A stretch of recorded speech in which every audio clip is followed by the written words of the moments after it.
el panel apunta a saber, con nuestros invitados, el debate, quién está a favor y quién está en contra. Me gustaría saber cuál es su posición, Liliana. Mi posición, basada en la cantidad de relatos profesionalmente que tengo, no es de ninguna manera una solución o un paliativo a futuro.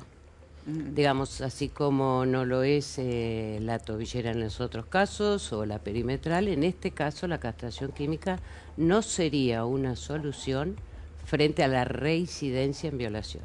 Bueno.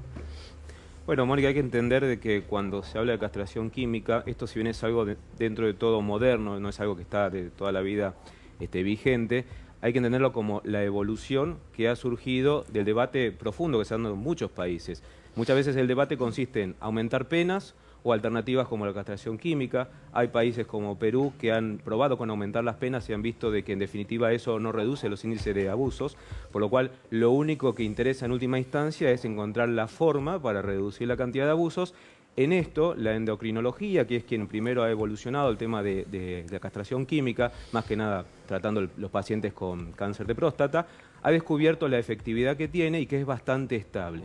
Luego de ello, luego de 30 años de investigación, fue California el primero que se anima en el 96, y luego de ahí es que vemos que tantos países se van sumando poco a poco en esto, que lo encuentran bastante eficiente. Ahora, permítanme, acá tenemos una posición en contra y otra posición a favor de la aplicación de esto que se llama, es un procedimiento médico para disminuir la libido y por lo tanto, la pregunta es, una cosa es disminuir la libido y otra es la agresión sexual. No sé qué piensan acá, el doctor Enrique. Exactamente.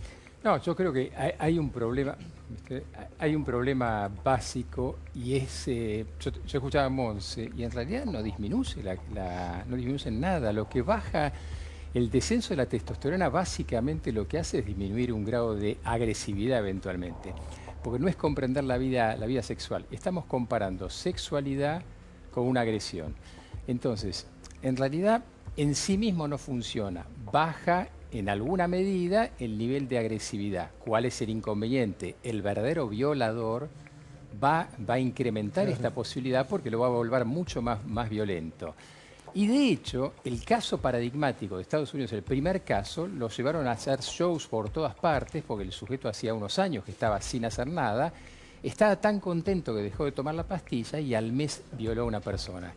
Es decir, el tema no tiene nada que ver con el disminuir la sexualidad o la libido, porque es imaginar que alguien viola por deseo sexual. Y esto no tiene nada que ver con el deseo, sino que tiene que ver con la violencia, con el sometimiento de las víctimas. Vos dijiste el verdadero violador. ¿Hay un verdadero violador y un violador que no es verdadero? No, lo que quiero decir es, los delitos sexuales, como te decía antes, son muy amplios, Hay sujetos que tienen un accionar pasivo, hay sujetos que son depredadores, que tienen su coto de caza.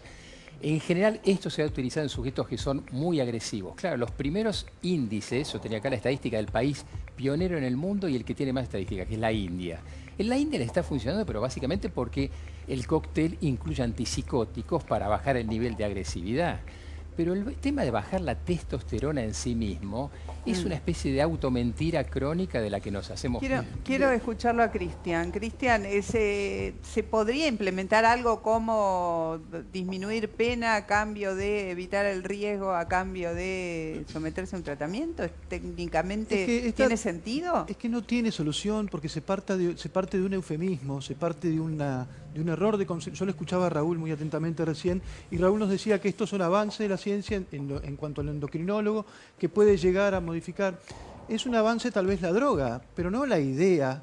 La idea rectora la tuvieron con Cayetano Santos Godino en el penal de Ushuaia en 1920. ¿No? Le operaron las orejas aladas porque tal vez de ahí venía la fuente de su maldad. Ojalá tuviéramos una solución mágica a este flagelo terrible que son los delitos contra la integridad sexual. Lamento decirle al público que no es tan terrible como se comenta en televisión, no hay tanto índice de reincidencia en ellos. Bueno, ahí vamos a discutir un poquito. Yo cuento, pero vamos a las cifras. Bueno, vamos a las cifras. Una acotación con respecto a lo que dice Cristian, que es muy atinado. Yo creo que es el mismo modelo de pensamiento que la castración física o la castración, o en su momento modificar las formas de las orejas. Pues se suponía que él hacía esto. En algún sentido baja la agresividad, Pero tampoco es un descubrimiento de la endocrinología. Es decir, simplemente los perdóname, ¿no? Sí. Los antiandrógenos existieron de hace muchísimo tiempo, Está que bien, son hormonas pero sexuales femeninas. Acá lo que Claro, estamos... Sí, a ver, acá lo que estamos... Sí, ¿qué quería decir, Liliana? No, me parece que si miramos un poco más profundamente en términos de qué significa la violación, qué significa que un hombre viole a una mujer o niñeces. Significa el absoluto ejercicio del poder de esa persona, de quien ejerce ese delito, por sobre esas personas vulnerables que además son elegidas en su vulnerabilidad. Inhíbame el poder. Entonces, no es una cuestión, sexual. desde mi punto de vista, no es una cuestión endocrinológica. Esa persona va a seguir teniendo el mismo perfil de abusador, de violento, de femicida, aunque haya una cuestión química que pueda modificar algo. O sea, no estamos hablando de una pulsión meramente sexual. El que viola en Exactamente. determinados contextos, los violadores, no funcionan solamente por un impulso sexual. Un viejo sexólogo maestro mío, el doctor Hindin, hoy fallecido, decía, violan con un palo. Exactamente. Es decir, van a violar de alguna manera porque la violación es algo mucho más amplio que la penetración. Exactamente. Aparte, Ahora, yendo- estamos hablando de un delito gravísimo. Acá, Cristian, no sé si vos coincidís conmigo, es un delito gravísimo del que Sí, estamos es un delito hablando, porque el tremendo. daño que le produce a una mujer o a un niño, o al que sea, o a un varón, el ser sometido sexualmente por un otro sin capacidad de defensa, concentra una violencia irremontable. Tremendo. No es el peor delito para el Código Penal. El Código Penal dice que el homicidio es peor.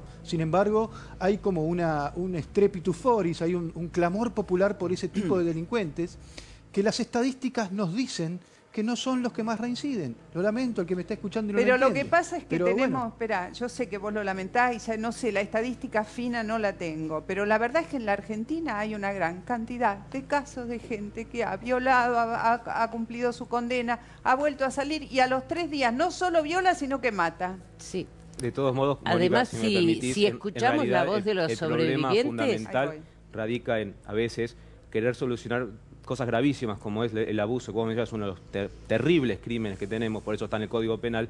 Muchas veces el error consiste en querer abordarlo con una solución mágica y única, que muchas veces es algo más complejo que eso y requiere de un abordaje un poco más integral. Como bien decía uno de los panelistas, también no es solo decirle le damos la droga y listo, se curó.